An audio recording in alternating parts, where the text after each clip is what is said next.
Okay, let's get things underway. Kia ora koutou. My name is Katie McRae. I'm the Head of Communications and Engagement here at Council. Welcome to our webinar on the District Plan Changes. So thank you very much for taking part in this event. Webinars are a new avenue for us for engagement. So not only because of COVID, but also because we're trying out some new things to see how we can engage with our residents and hopefully connect with more people across the city and in the peninsula. So because this is a new forum for us, I hope you'll bear with us. There might be a few bumps in the road. So, bit of an agenda for tonight. Tonight we're going to be taking you through the proposed changes to the district plan. But first I'd like to introduce the team behind the screen and let you know how you can participate, even though your mics are off and your cameras are turned off. Then I'll hand over to the planners and they'll go through in some detail about the proposed changes and why they're happening. They will run through a little bit of the history of the sewer system in Christchurch and how this limits the number of properties being developed in some areas of the city and what this means for property owners. So tonight you're going to be hearing from Emily and Michelle, who are our two subject matter experts. And we also have Karen and Sam working hard behind the scenes to keep the session moving smoothly. So can I just get a Michelle and Emily just to wave there so people can see you? There we go. So thank you very much for all of your questions provided during registration. We're providing answers to those questions as part of the presentation. Your mics and cameras are turned off so that we can keep the session moving, but if you are using the Microsoft Microsoft Teams app, you can use the Q&A function by clicking the Q&A tab at the top of your screen. Now, Karen and Sam are working behind the scenes to keep an eye out for your questions, and you should see them answered in that chat screen. We'll also be taking some question breaks throughout the session. So if you're busy listening, don't worry, you don't need to try to type and listen at the same time. So the Q&A is only available if you've downloaded the app, but if you're not on the app, and you can still email us questions through to engagement@ccc.govt.nz. And we're going to be monitoring the inbox as well. And if we can't answer some of those questions tonight, we will be taking them away and providing answers by email. If you're on the app, you can also react, thumbs up, thumbs down to some of the questions and answers in the chat session. And you can also use the reactions tab at the top of your screen to respond to what's being said during the presentation. If you're having any trouble hearing or if you're experiencing some sound issues, you can turn on live captions. Again, just click on the three small dots above More at the top of your screen and click on Turn on Live Captions near the bottom of that drop-down list. So one last thing from me before we get underway. Hopefully you'll see the banner across the top there, let you know that this session is being recorded, and this session will be made available to you and shared on our website in the next few days. So without further ado, I'm going to hand over now to Emily to start the presentation.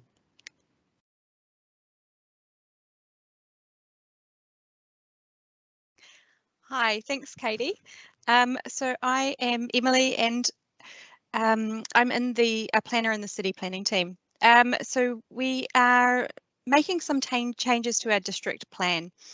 We need to grow our city to accommodate the changing population, and that will provide for an increase within our existing footprint. So we need to grow up and in and protect our productive land and our environment outside of the city boundaries while providing for affordable housing.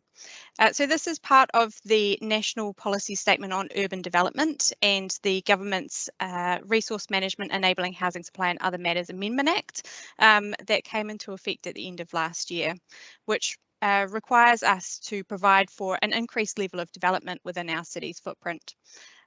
Some of the components of that direction are prescribed, and we will need to give effect to those, and some of those, the outcomes are prescribed, so how we get there is up to us. So we do have a little bit of flexibility to shape how and where our city grows, how much higher we want to go and where we want to concentrate that growth. Next slide. So the new legislation provides for medium density residential standards, or MDRS.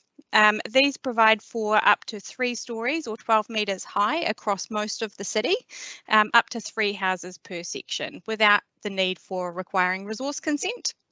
The direction is that MDRS must apply to every relevant residential zone within our urban environment. The legislation provides for what the relevant residential zones are and what the urban environment is. We have to allow for this housing to be built. There are some situations where qualifying matters apply. So qualifying matters are areas where the level of intensification is not appropriate and we need to reduce the level of height and or density in those locations. There are some changes as well to the subdivision rules to allow for lower minimum lot sizes with regards to land use led intensification. Vacant lot intensification is enabled. Next slide. Does anyone have any questions with regards to the direction provided?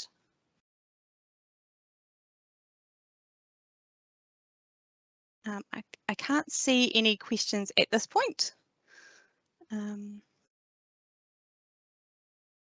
So I think it might be best if we move on to the next slide. Awesome.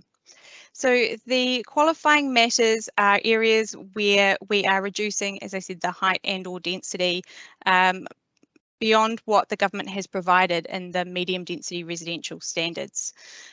So to be a qualifying matter, there needs to be a very strong evidential basis provided to support the reduction in density and height.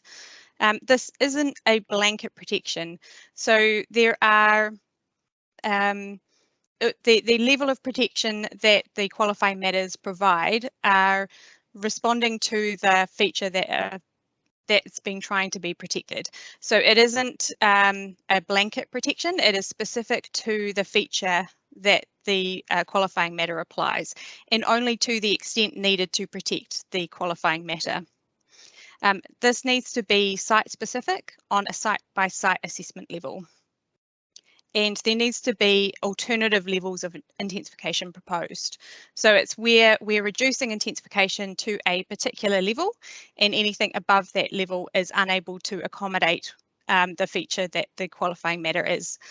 On the box, you'll see that some examples of qualifying matters that we are proposing through our pre-consultation engagement period at the moment.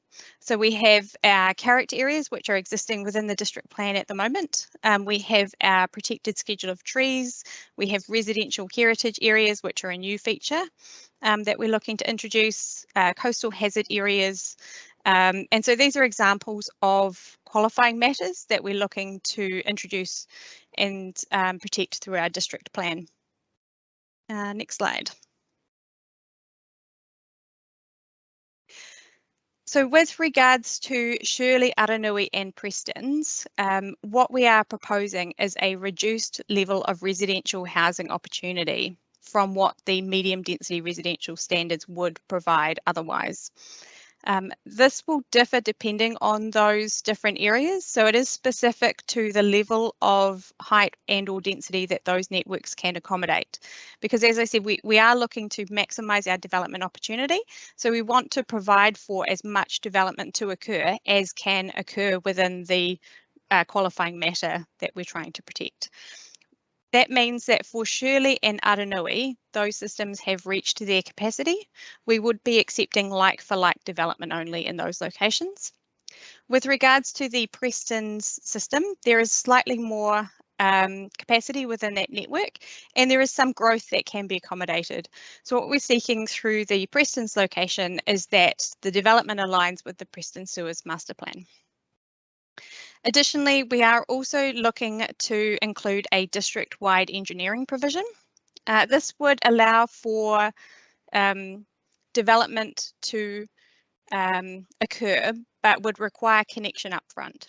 So it would mean that for permitted activity development, any person who would like to develop needs to come in and talk to council about capacity to connect into the water and wastewater networks. And next slide. So is there any, oh, sorry.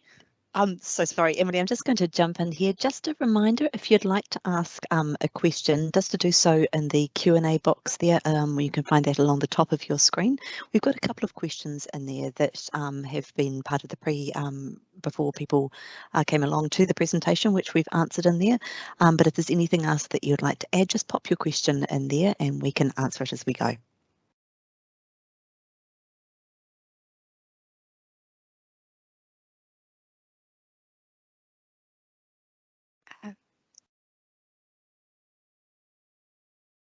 So we might continue. It looks like we can crack on. Yes, I can't see any questions. So Michelle. Thank you, Emily, Katie. I would like to start off by giving you some background about the vacuum sewer systems installed in Christchurch. The decision by SCIRT to install vacuum sewer systems to service parts of Shirley and Aranui was made after several options were analysed through a multi-criteria assessment process, where the cost was only part of the decision. The reinstallation of gravity sewer systems in those areas would have required pipes to be laid much deeper to align with standards and would have resulted in the need for many more pump stations to be built. This solution was also considered to be less resilient. A pressure sewer system was considered as an option, but had several legal, social, and aesthetic complications, and the cost of such a system would also have been more. Because a vacuum sewer system essentially sucks wastewater out of a communal vacuum chamber, the vacuum pipes can be installed much shallower and does not have to be smoothly graded. Wastewater flows from the connected properties via gravity, and the vacuum valve opens when the wastewater in the chamber reaches a certain height.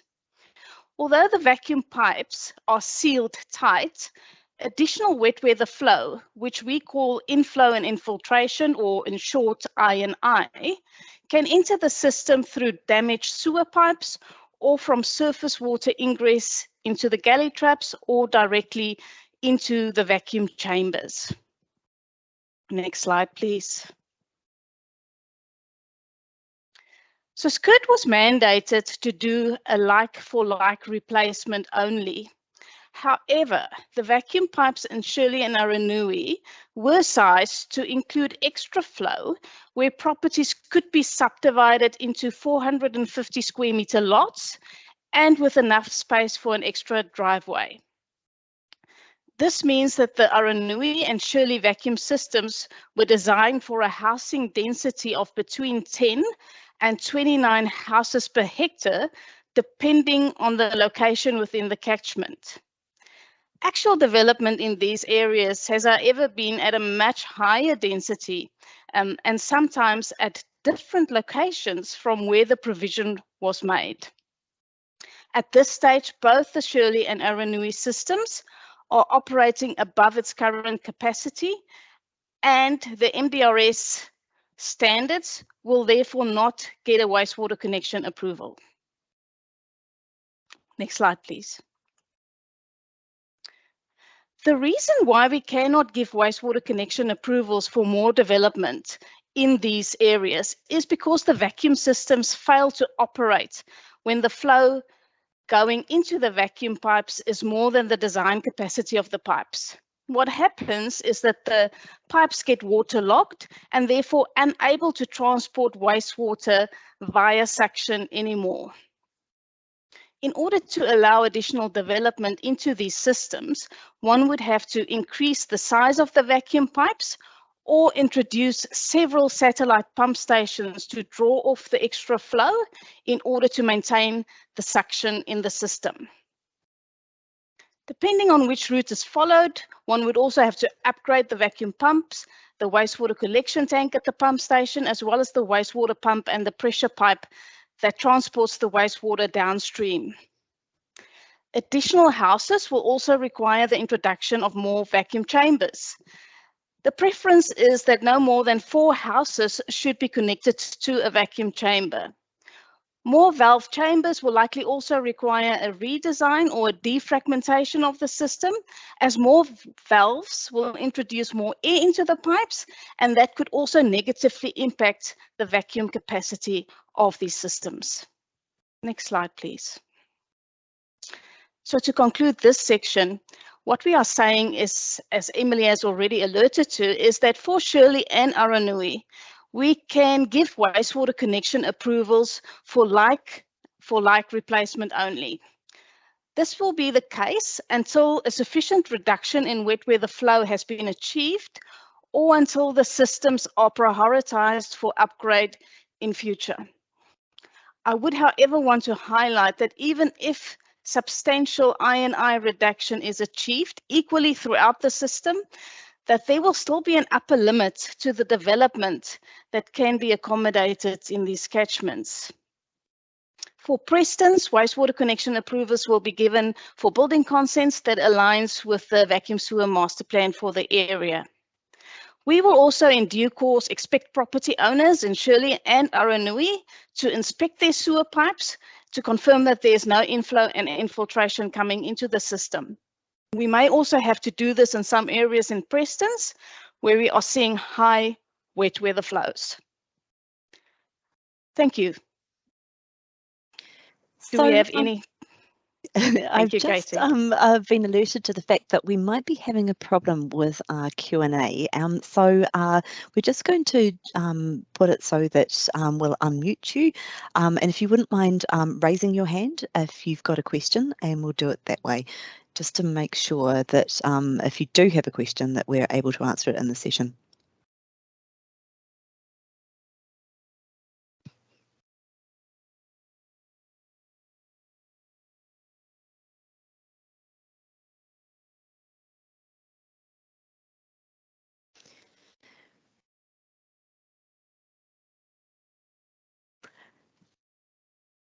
Righty-ho, well, we'll keep going on then.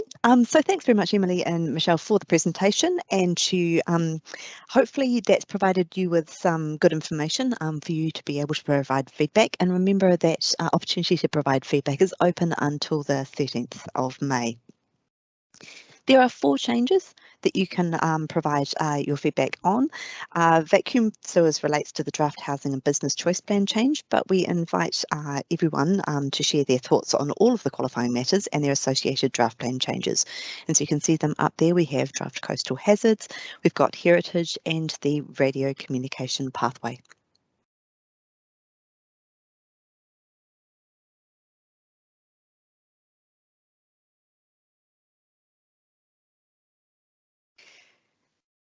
So providing feedback on the proposal that we have at the moment, there are a number of ways to do that. The feedback that we are looking at is the impact that this will have on these communities and the level of development that can be enabled. This is quite a technical matter. So as I said earlier in the presentation, the evidential bar for qualifying matters is relatively high, but we are really interested to hear what people's feedback is. So we do want to understand what this will mean for those communities. So very keen to hear what people's thoughts are and how we might be able to accommodate some level of growth, but we will still be required to meet those restrictions in these locations, particularly in Shirley and Aranui. Next slide.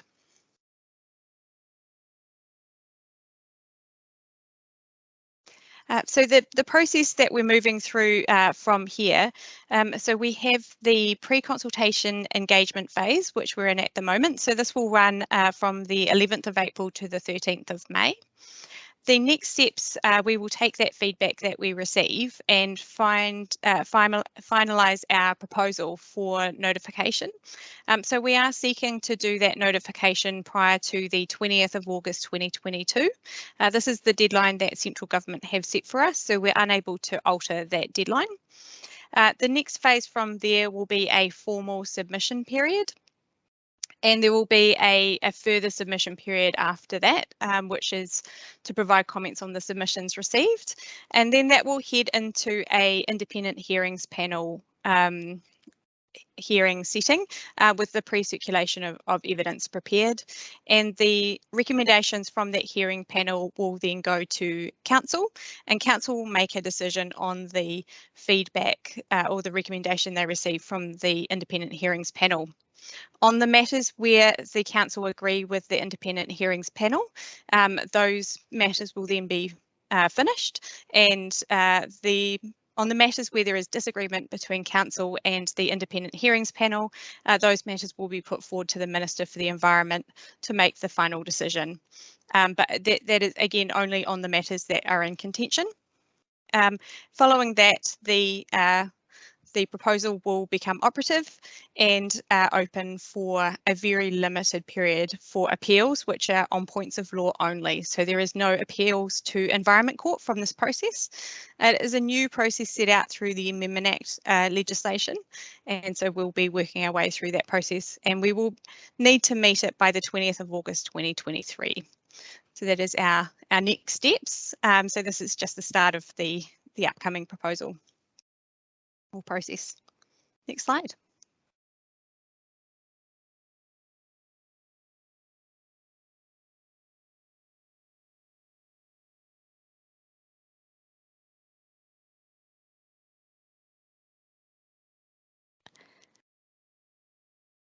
So just one final opportunity here to provide any questions. As we said, and this is our first attempt at a webinar, we realise there might be some issues. So if you would like to ask a question, if you could raise your hand, and we can track you down that way. And I see someone has raised their hand. Jen, can we take you off mute? Hello. Yes. Fantastic. Great. I just had a quick question about the district-wide rule about the water and wastewater capacity. So for developers, they'd approach council to check if there is capacity for their development, and what would happen if the answer is no? Is it as simple as they can't develop, or are you guys looking at financial contributions or anything around that, or would it just be you're not able to do it?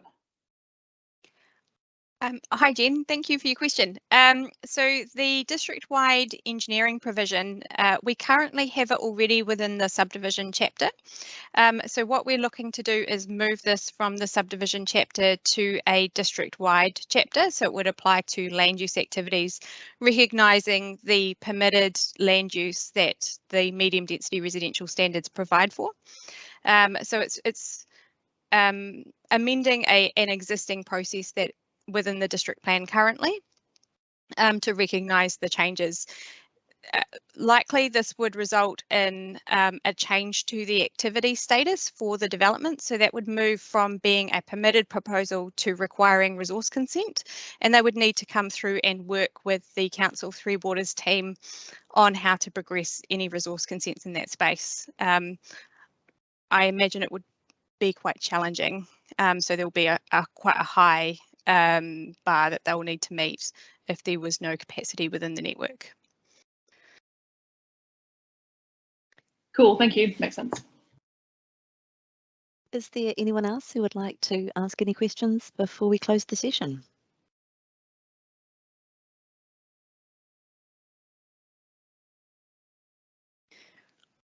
Okay, well look, thank you everyone for taking time out of your evening to find out a wee bit more about our proposed changes and the limitations of our infrastructure. While we're not able to change the government legislation, we're really keen to hear from residents about how they think our city needs to respond to the legislation and to make it work for Christchurch. So if you've got any feedback about tonight's webinar, we'd love to hear it, and you can send that through to the engagement email address up on the screen there. If you'd like to discuss any of the issues with the team, you can email through to planchange@ccc.govt.nz. One final thing, we will be sending out a very quick survey just to see how you found this experience of the webinar and how we could improve the experience for the future. And you should receive that email this evening. So look, thank you again very much for joining us from myself, Emily, Michelle, Sam and Kieran. I hope you enjoy the rest of your evening. Good night.